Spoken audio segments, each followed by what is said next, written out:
So my question is, I experienced in long meditation, like Vipassana meditation, that my body can really like center and really become aligned. And when you did the meditation in the beginning now, Yes. there's also this very strong line feeling. Yes. And I notice in my physical body that there is, like physically I feel like I'm not able to be straight as I have been after those long meditation times. And now I have this tendency to want to change this physical thing in my body of the resistances that are there that are not allowing me to be straight. Okay. And I wonder if this is actually making me focus on what is limiting me, and instead of like helping. I don't know how I could, if it's actually necessary or wanted to become more straight in that sense. So, what you're saying is, before the Vipassana experiences, you did not feel that way about your body, correct? Yes.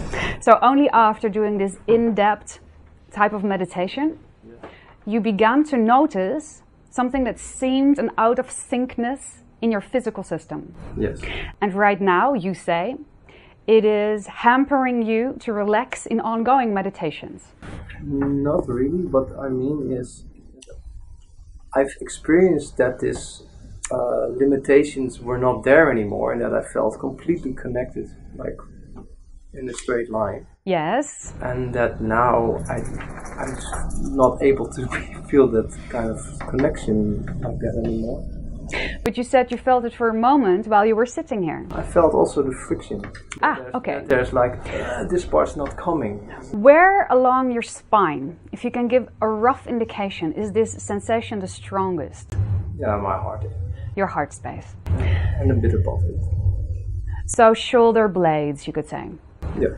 This region. Now, what we see is that you have heightened your energy frequency throughout these methods of getting to know yourself and practicing in that way. You've gotten to know yourself to such a degree that there are certain things that you can't keep a secret from yourself anymore. You understand?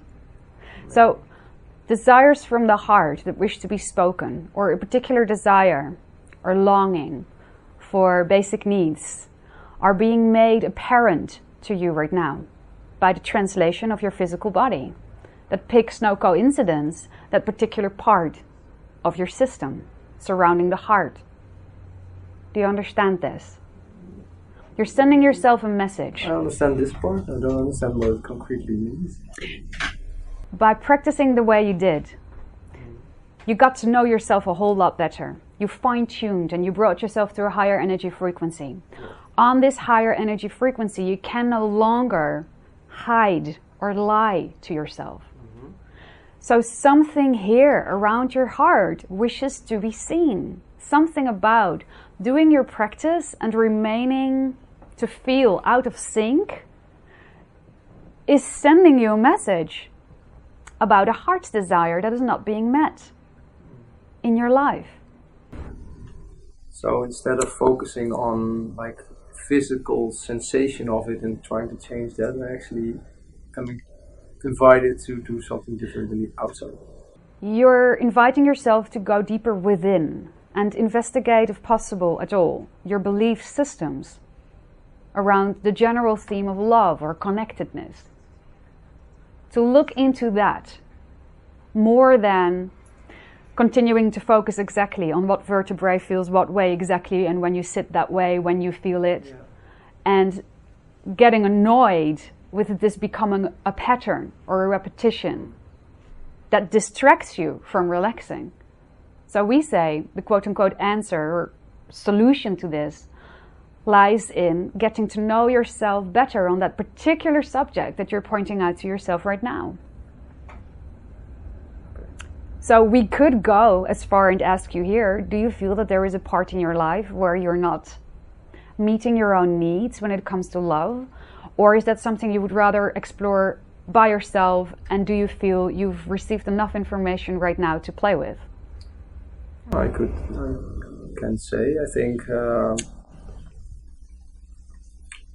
that I'm doing a lot of things alone. Okay. And I think there is definitely a wish to share more and to also have more, really like also physical connection, not even in a sexual way, but just like physical. How do you mean that last part? As in like touch. Okay, so in general, Yeah. you would like to have closer, more touchy-feely relationships with the people around you. Yes. Okay. Well, there are a lot of people in your society that feel the exact same way. It should be no effort at all to find a nice group of them. This is our logic. Get together, organize a touchy-feeling hour every day. You can play around with this in whatever way excites you, you see. That would be our logic. We wouldn't think about it twice. Just start immediately, co-create some kind of hug tea ceremony. You can just play around with this however you like, because this is actually a collectively felt need. Now, some of you may tune in with that more because perhaps your personal orientation is already more tactile and you become more aware of not being touched more in general than other people's would be, because their attention isn't so much in that particular direction, you see. But for you it is there. So see if there are playful ways wherein you can meet that desire within yourself. And if it is not there, this is quite important. This is the other half of the coin, to find your ultimate balance. The other half of the coin is whenever you do feel without, you could say, that particular segment of your co-creation available, then find a way to think about that doesn't bring you down. A happy thought, a happy belief, a grateful definition. Something like, well, I know I have the absolute capability to set up a whole community that is touchy-feeling all day long, and maybe it just goes on in the night. But I'm very happy to have some peace by myself here alone right now still, so let me thoroughly enjoy it. Instead of constantly putting yourself in an aching frequency, because that's a belief system that makes you feel more cut off. And it is harder then to enjoy the few moments that you perhaps do experience that co-creation. Or you will look at it as rare, which doesn't help you either. You see? Oh, finally I'm being touched. Finally I'm having this tiny bit of interaction that is so, so dear to me. By putting it in these words, it sounds like usually I'm not getting it.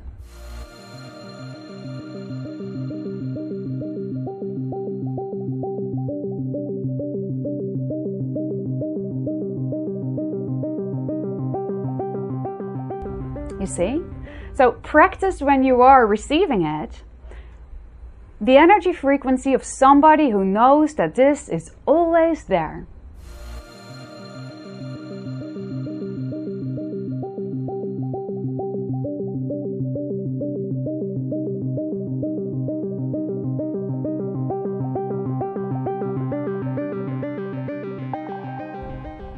And when it's not there, practice the energy frequency of somebody who knows it can always be there.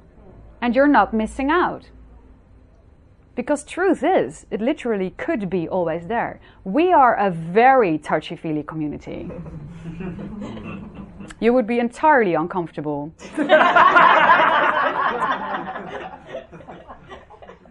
Not knowing each other at all, we can walk up to each other, lean on each other's shoulder, fall asleep together. It is all entirely normal. Breathe together, eye gaze. It's how we meet. Remember, we don't speak. So we roll into that, we flow into that quite naturally. And we see that that is actually a part of you, humanity, that wishes to evolve again as well. So you're just picking up. Consider yourself a pioneer, the energy frequency that wishes to be seen by many. Now for you, as a pioneer, because you've chosen to be one on many levels we can see, why don't you show the world how that journey can be made without suffering? Yes? Yeah. How does that feel? Yeah, it feels very good. I actually noticed that during this talk, already I feel more aligned. You're allowing it in very unfiltered. And so your body immediately reflects back to you what that new state of being feels like. Thank you. Thank you.